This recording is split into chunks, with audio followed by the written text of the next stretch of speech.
Tinanggal ko na pala itong istante mga mami ko sa tabi ng lalagyan ng mga anik-anik namin.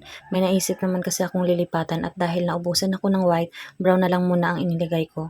At baka may magsabi sa inyo dyan na may kulay na bakit pininturahan pa. Gusto ko eh. What? Joke lang eh, kasi nga mga mami, napansin nyo naman ang kulay ng bahay, more on white, brown, and may kunting green. Kaya gusto ko siyang ibagay sa kulay ng bahay. Pangatlong lipat ko na nga pala itong mga mami ko. Una sa kitchen, sumunod dito, at ngayon naman mga mami ko, dito naman sa kabilang side.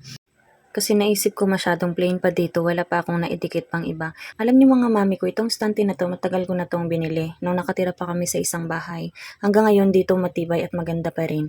Madali lang rin itong i-assemble, pagdugtungin lang at buong i-screw sa paglalagyan. May ibang kulay pa yan mga mami ko kung ayaw nyo ng black. Ilagay ko lang sa comment section ang link niyan. At nung natapos ko na nga ikabit, naisip kong ilagay ang binili ko sa Quiapo na cross at Nazareno. Napaka-unforgettable pa nung time na pagbili ko na yan kasi maliban sa birthday ko, marami kaming nilakad at pinuntahan. Marami pang Grab na nag-cancel sa amin dahil masyado ng traffic. At ayun, nag-train na lang kami para makabalik ng hotel na tinutuluyan namin. So yun lang mga mami ko ang update ng ginawa ko kahapon. Sana supportahan nyo ang aking susunod pa ng mga video. So yun lang mga mami ko, bye!